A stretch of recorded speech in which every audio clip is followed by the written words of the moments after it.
आचार्य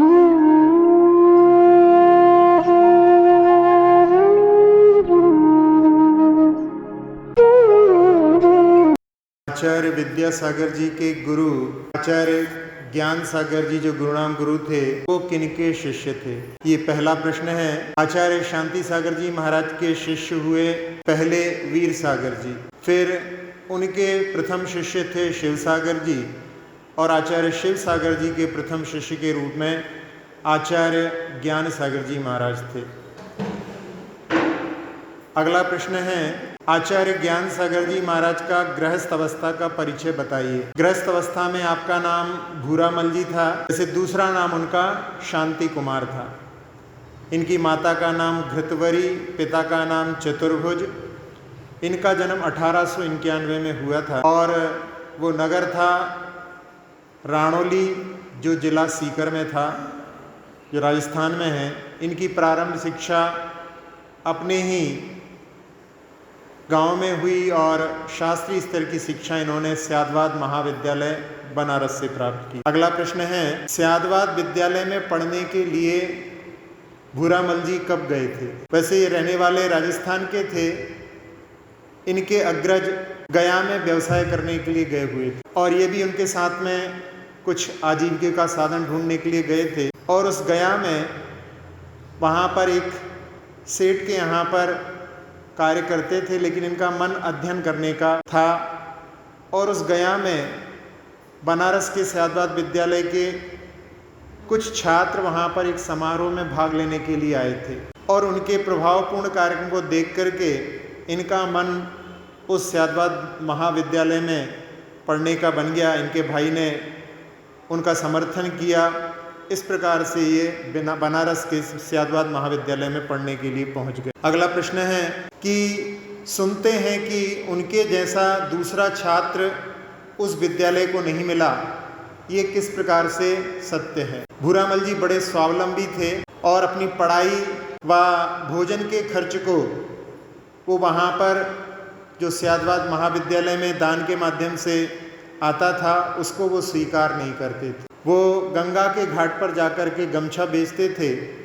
किसी ने कहा कि आपको खर्च यहीं से मिल जाएगा, लेकिन उन्होंने वहाँ से लेना स्वीकार नहीं किया। ये वहाँ के 72वें विद्यार्थी के रूप में थे। 1913 में वहाँ पर ये रजिस्टर में दर्ज है।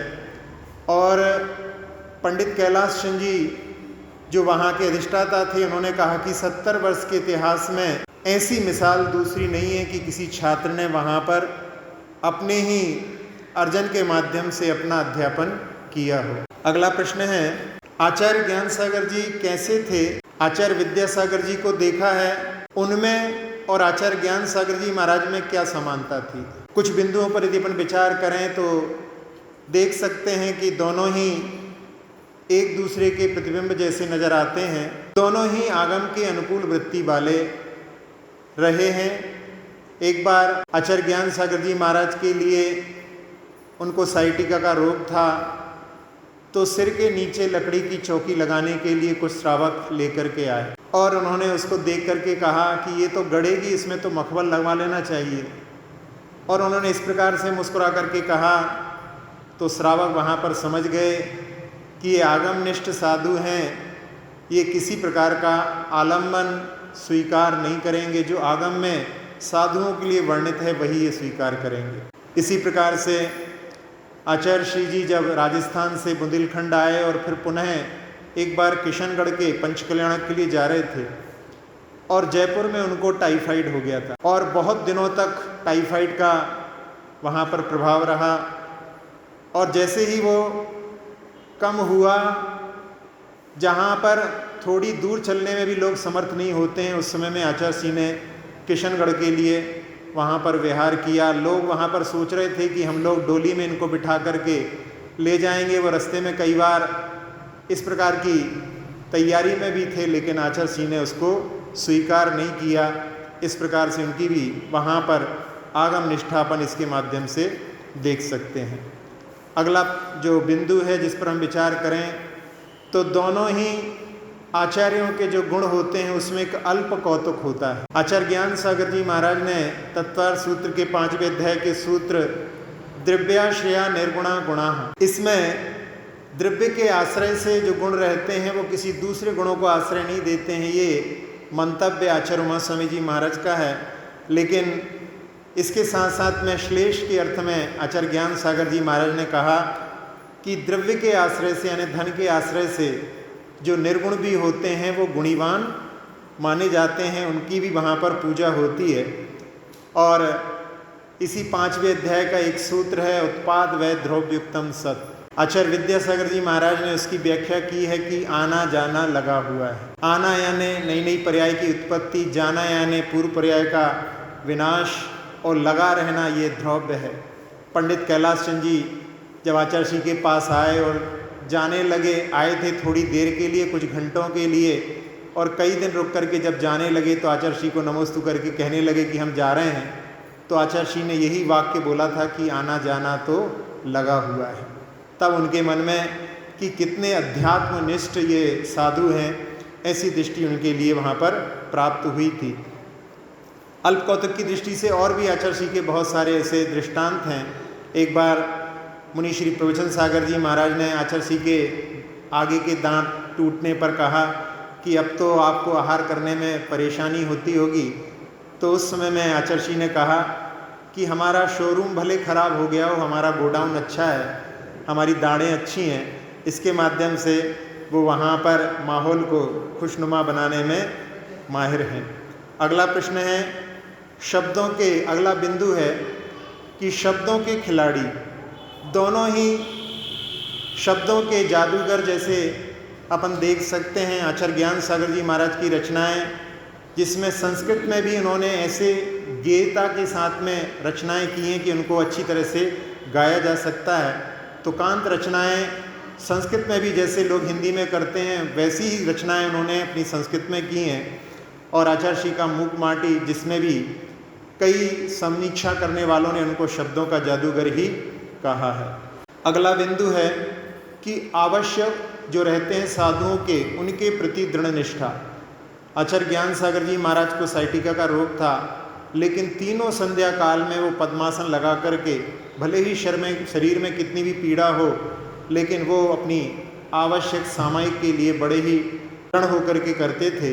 इसी प्रकार से जब आचार्य श्री के लिए हरपीज हुआ था, उस समय में वो अमरकंटक के लिए उन्होंने पेंड्रा से बिहार किया था। पेंड्रा में बहुत समय तक वो रोग का प्रकोप रहा था, फिर भी आचार्य श्री अपनी संध्या काल में, सामयिक काल में बहुत दृढ़ता के साथ में ऐसी पीड़ा में भी सामयिक करने में कभी भी पीछे नहीं रहे। अगला बिंदु जिस पर अपन दोनों की तुलना कर सकते हैं, दोनों की समानता देख सकते हैं कि दोनों के आशीष सफल होते हैं। एक राजेश्वर प्रसाद दिल्ली के पास में मंसूरपुर है, वहाँ पर ज्ञान सागर जी महाराज क्षुल्लक के रूप में, ज्ञान भूषण के रूप में थे, और उस समय दिवाली का समय था, चतुर्मास पूर्ण हो रहा था, और वहाँ पर ये राजेश्वर प्रसाद की पत्नी जो थी, उनके लिए एक रोग था, हर 15 मिनट में उनको चक्कर आ जाता था। और उस समय में मंदिर में ही सामने सामने चक्कर आ गया। तो उस समय में ज्ञान भूषण जी ने उनकी सास से कहा कि पानी लेकर के हाथ में नमोकार मंत्र पढ़ करके उसके ऊपर छींटे मार दो। और उसका ऐसा प्रभाव रहा कि 45 वर्ष तक उनको जो 15-15 मिनट में बेहोशी आ जाती थी वो नहीं आई। इसी प्रकार से जब वही राजेश्वर प्रसाद जी जब आचार्य श्री के पास में 1992 में आए, और उस समय में अपनी बहू को लेकर के आए थे और कहा कि आचार्य श्री इनको आशीर्वाद दो।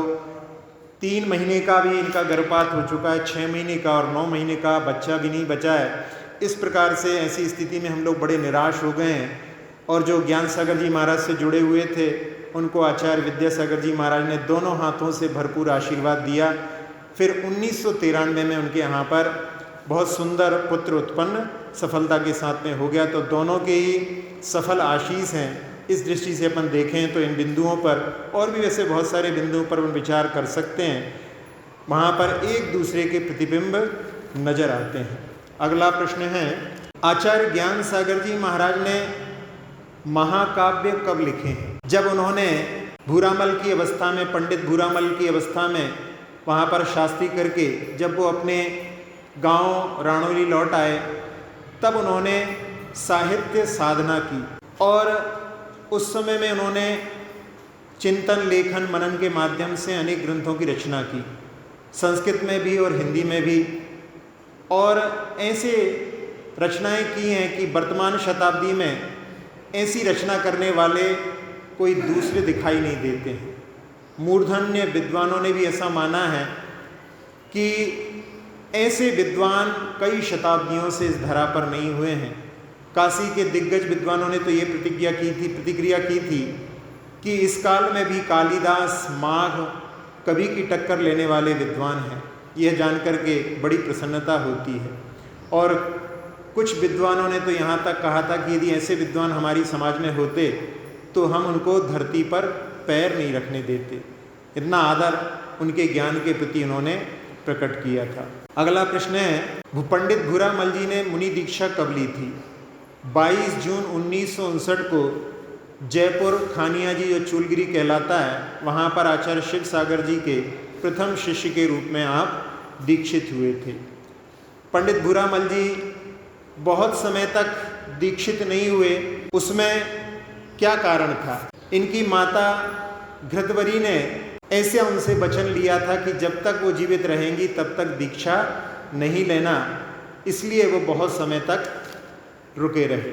उससे पहले ब्रह्मचारी अवस्था में आपने कहाँ कहाँ अपने ज्ञान का दान किया? आपने आचार्य वीर सागर जी महाराज के संग में भी वहाँ पर अध्यापन किया और आचार्य वीर सागर जी महाराज, जो कि आचार्य शांति सागर जी महाराज के प्रथम शिष्य थे, बड़े ही उनके प्रति, उनकी ज्ञान वृद्धता को देख करके उन ब्रह्मचारी का बड़ा आदर करते थे। एक बार शौच जाते समय दो महाराज के कमंडल पंडित भूरामल जी ने अपने दोनों हाथों से पकड़ लिए और जैसे ही उनकी दृष्टि पड़ी तो उन्होंने कहा कि आप तो हमारे शिक्षा गुरु हैं, आप फिर ऐसा कभी नहीं करिएगा।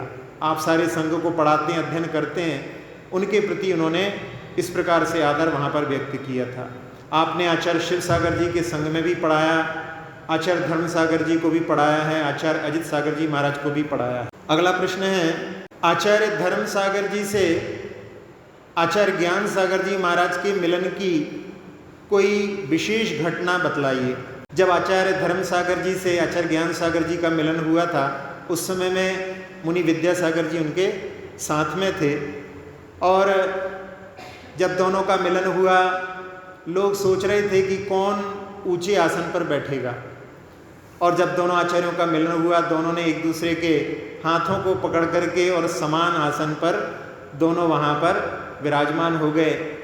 जब समाज के बीच में बोलने का अवसर आया तो ज्ञान सागर जी महाराज के लिए पहले अवसर दिया गया और जब उन्होंने प्रवचन किया तो उस समय में कहा कि धर्म के बिना ज्ञान की कोई कीमत नहीं है। यानी उन्होंने धर्म सागर जी महाराज की वहाँ पर महत्ता बताते हुए कि धर्म के बिना ज्ञान की कोई कीमत नहीं है। और जब धर्म सागर जी को बोलने के लिए दिया गया तो उन्होंने भी वहाँ पर कह दिया कि ज्ञान के बिना धर्म की भी कोई कीमत नहीं है।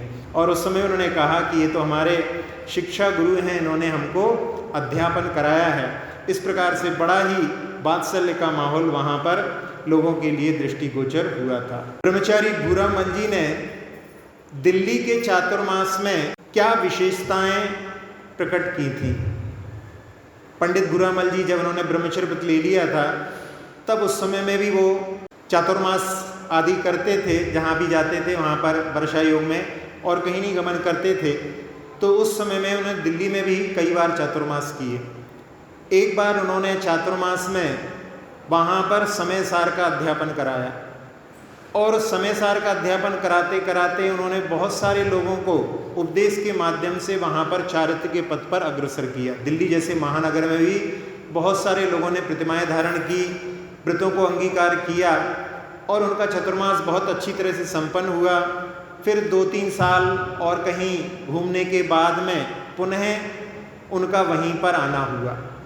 अब जहाँ पर परिचित हो जाते हैं और वहाँ पर पुनः पहुँचने पर कुछ लोग आ गए, बहुत सारे लोग नहीं आए। धीरे धीरे देखा तो उन्होंने बहुत सारे लोग नहीं आए तो फिर पूछा, भाई क्यों, वो क्यों नहीं आ रहे हैं, वो क्यों नहीं आ रहे हैं? तो उनको पता पड़ा कि बीच में कुछ ऐसी लहर चली यहाँ पर कि लोगों ने जिन व्रतों को, जिन प्रतिमाओं को धारण किया था उनको सबको छोड़ दिया है, कुछ लोग तो मंदिर तक आना छोड़ दिए। तब उस समय में इन्होंने कह करके सारे लोगों को बुलाया और उनसे पूछा, तो उन्होंने कहा कि कुछ विद्वान ऐसा बोल गए हैं कि जब तक सच्ची श्रद्धा नहीं है तब तक बाकी सब चीज़ें बेकार हैं। उन्होंने कहा क्या पढ़ाया था? उन्होंने कहा हमको ये पढ़ाया था। उन्होंने कहा वही चीज़ हम पढ़ाते हैं, आओ सब लोग फिर से बैठो। और उन्होंने फिर वहाँ पर उस समय सार को पढ़ाया। जो लोग वहाँ पर स्खलित हो रहे थे उनको पुनः वहाँ पर स्थितिकरण किया। तो ऐसे ज्ञान निष्ठ थे, चारित्र निष्ठ थे ब्रह्मचारी अवस्था में भी पंडित भूरामल जी या ब्रह्मचारी भूरामल जी। अगला प्रश्न है, पंडित भूरामल जी को किस बात पर बहुत विश्वास था? पंडित भूरामल जी को भगवान की भक्ति पर बहुत विश्वास था और साथ ही साथ में उनको शांति विधान पर तो बहुत ही अटूट विश्वास था। एक राणुली में ही एक बहू थी जिसके लिए कोई संतान प्राप्त नहीं हुई और विवाह होने के बाद में यदि संतान नहीं होती है तो सभी लोग, परिवार वाले भी अच्छी दृष्टि से नहीं देखते हैं। वो बड़ी व्यथित थी और उसने एक बार ब्रह्मचारी भूरामल जी से निवेदन किया कि आप हमारे लिए कुछ मार्ग बताएं। तो उन्होंने कहा कि शांति विधान कर लेना। और उसने कहा कि हमारे घर में कोई धार्मिक नहीं है, कोई पूजा आराधना नहीं करते हैं, मैं कैसे शांति विधान कर पाऊंगी? तो उन्होंने कह दिया ठीक है, हम तुम्हारे नाम से हम कर देंगे। और उन्होंने शांति विधान किया और उसका प्रभाव ऐसा रहा कि वो जो महिला थी बहुत समय तक जिसको पुत्र की उत्पत्ति नहीं हुई थी, वो वहाँ पर गर्भवती हुई और उसकी संतान भी हो गई। संतान होने के बाद में वो जो बच्चा था वो हंसता नहीं था, खुश नहीं था, ना ढंग से दुग्धपान आदि करता था, तो बड़ी परेशान थी। फिर से आकर के उसने कहा, तो वही बात उन्होंने फिर कही। तो फिर उसने कहा कि कोई नहीं, आप ही सहारा हो, आप ही कर सकते हो। और उन्होंने फिर उसको जो है वहाँ पर उसके लिए शांति विधान किया और गंधोदक आदि उसके लिए पहुँचा दिया। और उसके प्रभाव से जो समस्याएं वो लेकर के आई थी, वो सारी समस्याओं का निदान वहाँ भगवान की आराधना से, शांतिनाथ विधान की वहाँ पर प्रभाव से सब कुछ व्यवस्थित हो गया। अगला प्रश्न है, ब्रह्मचारी भूरामल जी मुनि से गुरु और आचार्य कब बने थे? 30 जून 1968 को जब ब्रह्मचारी विद्याधर को उन्होंने अजमेर में मुनि दीक्षा दी थी तब वो गुरु बने थे। और 7 फरवरी 1959 को जब नसीराबाद में उन्होंने विवेक सागर जी महाराज की दीक्षा दी थी तब उस समय में उन्होंने आचार्य पद को स्वीकार किया था। अगला प्रश्न है, आचार्य ज्ञान सागर जी महाराज ने क्या क्या साहित्य लिखा है? बहुत बड़े ज्ञानी थे और उन्होंने संस्कृत की ऐसी रचनाएं की हैं जिसके बारे में पहले भी बताया था।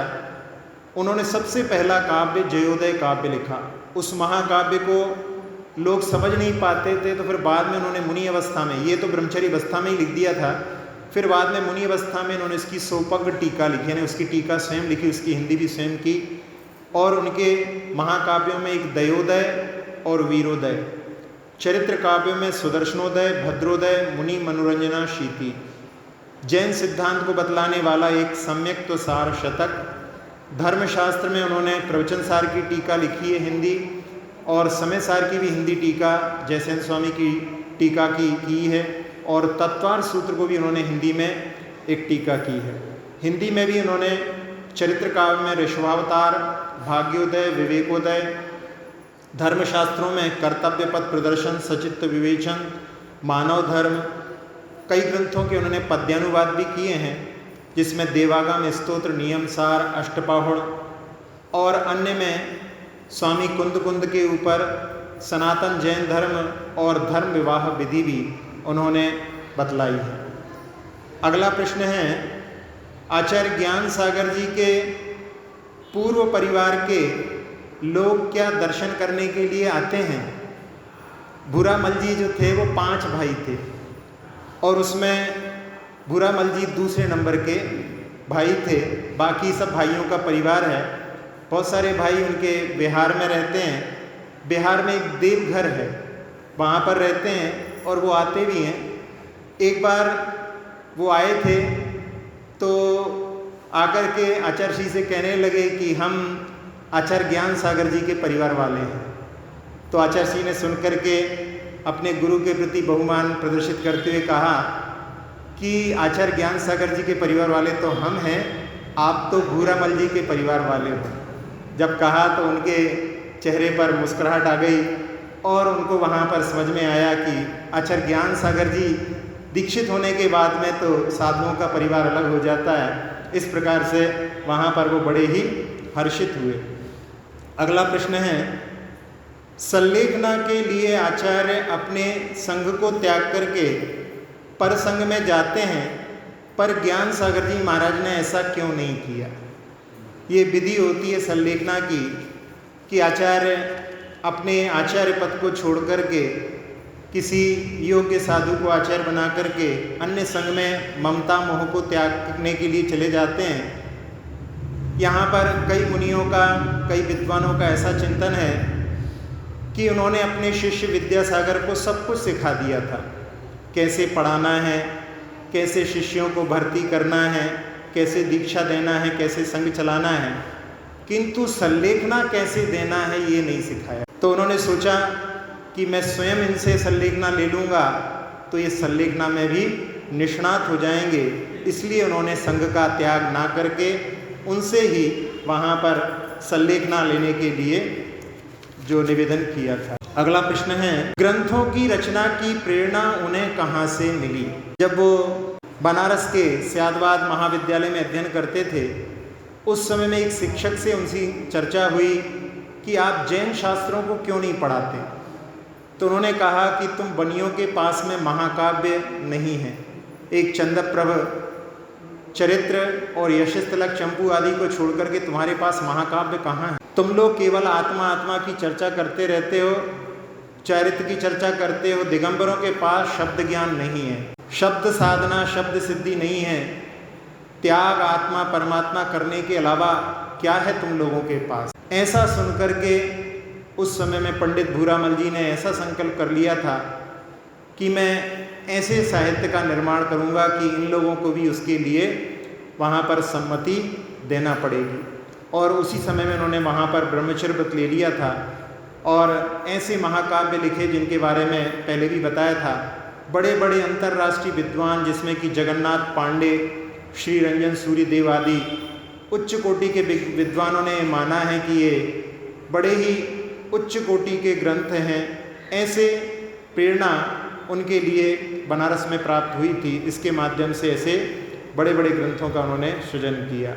अगला प्रश्न है, आचार्य ज्ञान सागर जी महाराज से आचार्य विद्यासागर जी महाराज ने पूछा था क्या कि कहाँ रहें? एक बार आचार्य विद्यासागर जी महाराज ने आचार्य ज्ञान सागर जी महाराज से पूछा था कि आपकी समाधि के बाद में हमारा प्रवास कहाँ पर हो कि जिससे कि धर्म की अच्छी साधना हो, और जैसा आपने कहा है कि संघ को गुरुकुल बनाना, वो कहाँ पर घटित हो सकता है? तब कहते हैं कि आचार्य ज्ञान सागर जी महाराज ने कहा था कि बुंदेलखंड चले जाना, वहाँ पर सब कुछ अच्छी तरह से घटित हो जाएगा।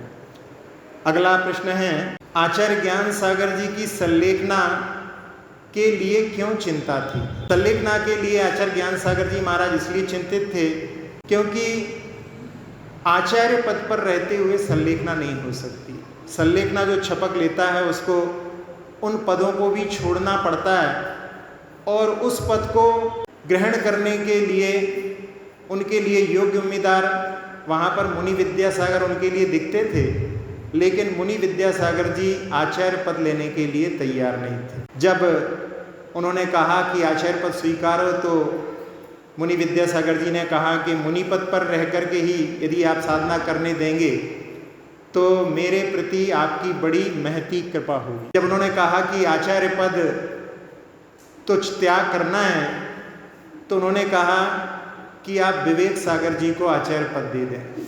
तब उस समय में ज्ञान सागर जी ने कहा कि उनका चातुर्मास तो कुचामन सिटी में हो रहा है। तो उस समय में मुनि विद्यासागर जी ने कहा कि क्षुल्लक विनय सागर जी जो साथ में हैं, आप इनको मुनि दीक्षा दे करके इनको आचार्य बना दो। इसलिए आचार्य ज्ञान सागर जी महाराज बड़े व्यथित थे और उन्होंने अपनी पीड़ा, कुछ जो श्रावक उनसे जुड़े हुए थे, आते थे पास में, उन्होंने उनके सामने व्यक्त की। वो सारे लोग मिलकर के मुनि विद्यासागर जी के पास में गए और उस समय में उनसे कहा कि आप उनकी बेचैनी को क्यों नहीं समझ रहे हो?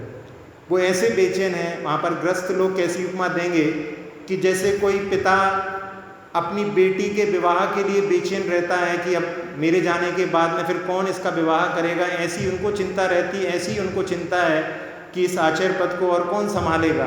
अब उस समय में बहुत मन मार करके आचार्य पद के लिए मुनि विद्यासागर जी वहाँ पर तैयार हुए, और जिसमें कहा जाता है कि गुरु दक्षिणा के नाम पर वो तैयार हुए। जब उनके लिए आचार्य पद दिया गया तब उस समय में ज्ञान सागर जी महाराज ने उनके लिए नमोस्तु निवेदित किया, और जो नवोदित आचार्य हैं ऐसे आचार्य विद्यासागर जी महाराज की उन्होंने परिक्रमा लगाई, 3 प्रदक्षिणा दे करके उनको नमोस्तु किया, और जहाँ पर उनको बिठाल करके संस्कार दिए थे वो वहाँ से उठ करके जहाँ से पहले बैठे थे वहीं पर उठ करके जाने लगे। तब उस समय में आचार्य ज्ञान सागर जी ने जो आचार्य का आसन था उसकी ओर संकेत करके कहा कि क्या आचार्य का आसन रिक्त रहेगा? मैं तो अपना पद त्याग कर चुका हूँ, आप यथा स्थान बैठिएगा। और उनको बिठा करके फिर वो स्वयं मुनि के स्थान पर जा करके बैठ गए थे। इस प्रकार से वहाँ पर उन्होंने अपने पद को वहाँ पर त्याग किया था। बहुत सारे बड़े बड़े विद्वानों ने भी जब इस दृश्य को देखा तो उनकी आंखों में आंसू आ गए थे, क्योंकि ऐसा इतिहास जो है देखने के लिए नहीं मिलता है कि जिस शिष्य को सब कुछ पढ़ना सिखाया हो और उसी के चरणों में स्वयं नतमस्तक हो जाएं, ऐसा मान का मर्दन। आर्यका विशुद्धमती जी माता जी कहती थी कि ऐसा मान का मर्दन करने वाला अपने आगम में भी ऐसा उदाहरण देखने के लिए नहीं मिलता है। जब चतुर्दशी का समय रहता था, जिस समय में प्रायश्चित लिया जाता है, उस समय में आचार्य ज्ञान सागर जी महाराज, जो अब मुनि ज्ञान सागर जी हो गए हैं, वो आचार्य विद्यासागर जी महाराज के चरणों में जा कर के और उनके चरणों में नमोस्तु करने के बाद में उनके दोनों हाथ उठा करके अपने सिर के ऊपर रख लेते थे। तो इस प्रकार से वहाँ पर वो जो नमोस्तु करते थे तो उसको देख करके सब लोगों के लिए लगता था कि जैसे संलेखना में कहा जाता है कि काय के साथ साथ में कषाय की भी संलेखना की जाती है, तो उन्होंने वहाँ पर आदर्श प्रस्तुत किया, अपनी कषायों को भी इतना क्रश कर लिया था जो कि एक आदर्श बन चुका है। अगला प्रश्न है कि आचार्य पद कब त्यागा था? तो 22 नवंबर 1972 को नसीराबाद में इस प्रकार का वहाँ पर कार्यक्रम हुआ था, और उनकी समाधि हुई थी ज्येष्ठ कृष्णा अमावस 1973 को। उस समय में 1 जून का वो तारीख थी जिस दिन उनकी समाधि हुई थी, और समाधि का समय था सुबह 10:50। 4 उपवास के साथ में उनकी वहाँ पर संलेखना हुई थी, और संलेखना का काल जब से उन्होंने प्रारंभ किया था अन्नादि का त्याग, वो 6 माह 13 दिन तक वहाँ पर उनकी संलेखना चली। पूरी तरह से त्याग नहीं है, अन्नादि का त्याग कर दिया था, बाकी चीज़ें चलती थी। अगला प्रश्न है, आचार्य ज्ञान सागर जी को सरस्वती पुत्र क्यों कहते हैं? आचार्य ज्ञान सागर जी महाराज का इतना ज्ञान था कि उनके लिए 10,000 से ज़्यादा श्लोक प्रमाण स्मरण में थे, और उनके नीचे वाले होंठ पर एक तिल था। कहा जाता है कि जिसके होंठ पर तिल होता है वो सरस्वती पुत्र होते हैं, और आचार्य श्री कहते हैं कि जब वो मुस्कुराते थे तब उस समय में वो तिल जो है दिखलाई देने लगता था, इसलिए उनको वहाँ पर इस दृष्टि से भी सरस्वती पुत्र कहा जाता है। छात्र जीवन में आचार्य ज्ञान सागर जी महाराज के गुरु कौन थे? एक पंडित श्री उमराव सिंह जी उनके छात्र जीवन के गुरु थे बनारस विद्यालय में, और जो ब्रह्मचर्य दीक्षा के बाद में ब्रह्मचारी श्री ज्ञानानंद बर्णी जी के नाम से जाने जाते थे। अगला प्रश्न है कि अपने गुरु आचार्य शिव सागर जी के महाराज के बारे में उन्होंने क्या लिखा है? जब इनकी संलेखना चल रही थी आचार्य ज्ञान सागर जी महाराज की, उस समय में कुछ विद्वान उनके पास में पहुँचे और उन्होंने निवेदन किया, आचार्य शिवसागर जी महाराज का एक श्रद्धांजलि ग्रंथ निकाल रहे हैं हम, आप उनके लिए कुछ लिख कर के दें। तो ऐसी संलेखना चल रही थी, उस अवस्था में भी उन्होंने लेटे लेटे ही वहाँ पर कुछ श्लोकों का निर्माण किया और उनको वहाँ पर डिक्टेट करा दिया, लिखा दिया। इस प्रकार से उनके ज्ञान की कितनी महानता होगी अपन इसके माध्यम से समझ सकते हैं। अब एक प्रश्न है कि जब उनकी द्वारा जो दीक्षा हुई थी उस समय में वहाँ पर बरसात हुई, उसका क्या प्रतीक था? जब मुनि श्री विद्यासागर जी की दीक्षा हुई थी तो उस समय में वहाँ पर समाज में बहुत विरोध था। बड़े बड़े धनी श्रेष्ठी भी वहाँ पर कह रहे थे कि अभी ज़्यादा समय नहीं हुआ है, इनको जो है पहले क्षुल्लक एलग आदि बनाया जाए, फिर इनकी मुनि दीक्षा होनी चाहिए। और उस समय में आचार्य ज्ञान सागर जी महाराज ने कहा कि वो तो निष्णात है और मैं उसके लिए नहीं, वो स्वयं ही मुनि बनने के लिए तैयार है और तुम उसमें विरोध उत्पन्न करके अपने चारित्र मोहिनी कर्म को बांध रहे हो। और उन्होंने जो ठान रखा था, जब वहाँ पर उनकी दीक्षा हुई, वो जून का समय, जिस समय में गर्मी पड़ रही थी भयंकर, और जैसे ही उनके दीक्षा के संस्कार हुए तो वहाँ पर अचानक ही बादलों का एक दल आ गया और झमाझम वहाँ पर वो बरस गए। तो जिन लोगों ने विरोध किया था उन सबके मन में भी वहाँ पर एक अतिशय जैसा यहाँ पर घटित हुआ है और वो सभी लोग वहाँ पर संतुष्ट हो गए। फिर जब पारणा के दिन जब मुनि श्री विद्यासागर जी आहार के लिए उठे तो भागचंद जी सोनी के यहाँ ही उनकी पारणा हुई। और पारणा करने के बाद में जब आए और उन्होंने आकर के आचार्य ज्ञान सागर जी महाराज से कहा कि वास्तव में आपने इतने दिनों में इनके लिए इतना सिखा दिया है कि ऐसे लगते हैं कि ये कोई वयोवृद्ध साधु ही आहार कर रहे हों। इस प्रकार से वहाँ पर सबके मन में जो विकल्प थे उनको वहाँ पर संतुष्ट कर दिया गया था। अब थोड़ी देर के लिए अपन ध्यान करें, सभी लोग ध्यान की भूमिका में पहुँचने का प्रयास करें।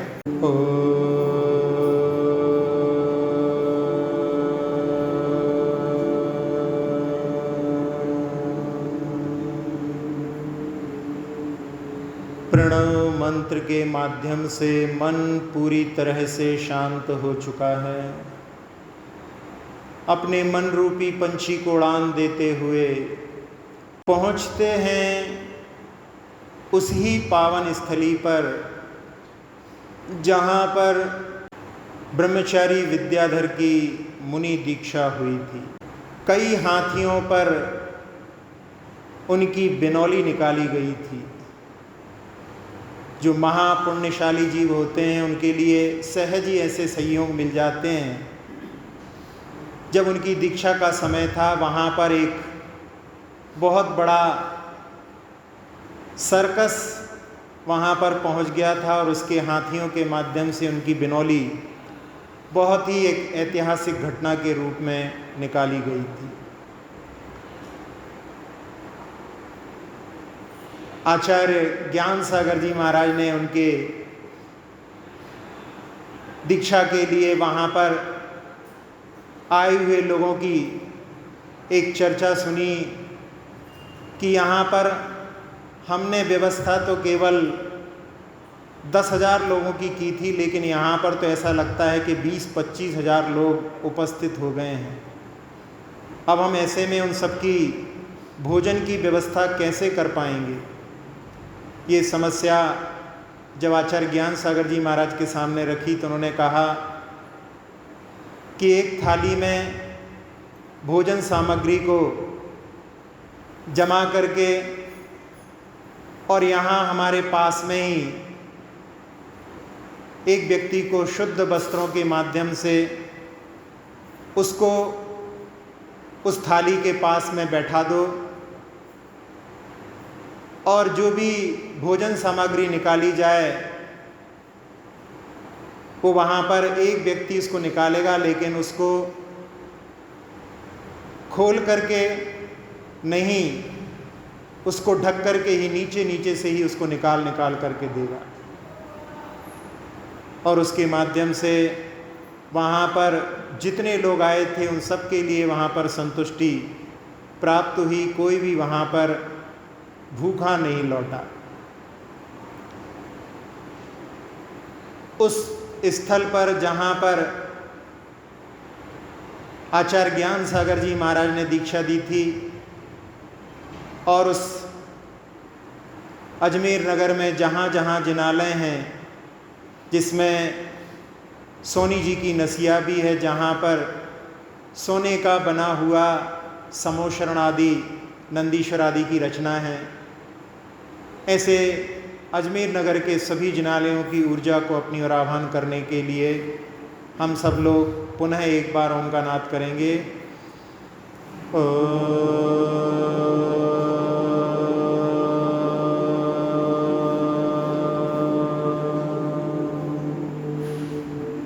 अजमेर नगर के जिनालयों की ऊर्जा बरस रही है। उस ऊर्जा ने मस्तिष्क, नेत्र, नासिका, मुख, कर्ण सबके विकारों को दूर करके, कंठ के विकार, फेफड़ों के विकारों को दूर करके, हृदय की एक एक धमनी को स्वच्छ करके, छोटी आंत, बड़ी आंत, किडनी, लीवर आदि सभी अंतरंग अवयवों को अपने आगोश में लेकर के मेरुदंड, पीठ, कमर, कंधे, अब हाथों में प्रवेश कर रही है वो ऊर्जा, टिहनी तक, कलाई तक, उंगली के एक एक पोरे तक पहुंच करके जंघाओं को, घुटनों की सारी समस्याओं को नष्ट करते हुए पिंडलियों को, टखनों को, एड़ियों को, तलवों को, अंगूठे से सभी उंगलियों को अपने आगोश में लेकर के पूरे शरीर को, पूरे शरीर की त्वचा को, एक एक प्रदेश को निर्विकार, निरामय, निरोगी बना दिया। जैसा लाभ अजमेर के जिनालयों की हमने प्राप्त किया, वैसे सारे संसार को मिले, ऐसी भावना से इस ऊर्जा को पूरे लोक में फैलते हुए देखें। अक्षर पद मात्रा से दूषित वचन अगर महीन रहे और प्रमाण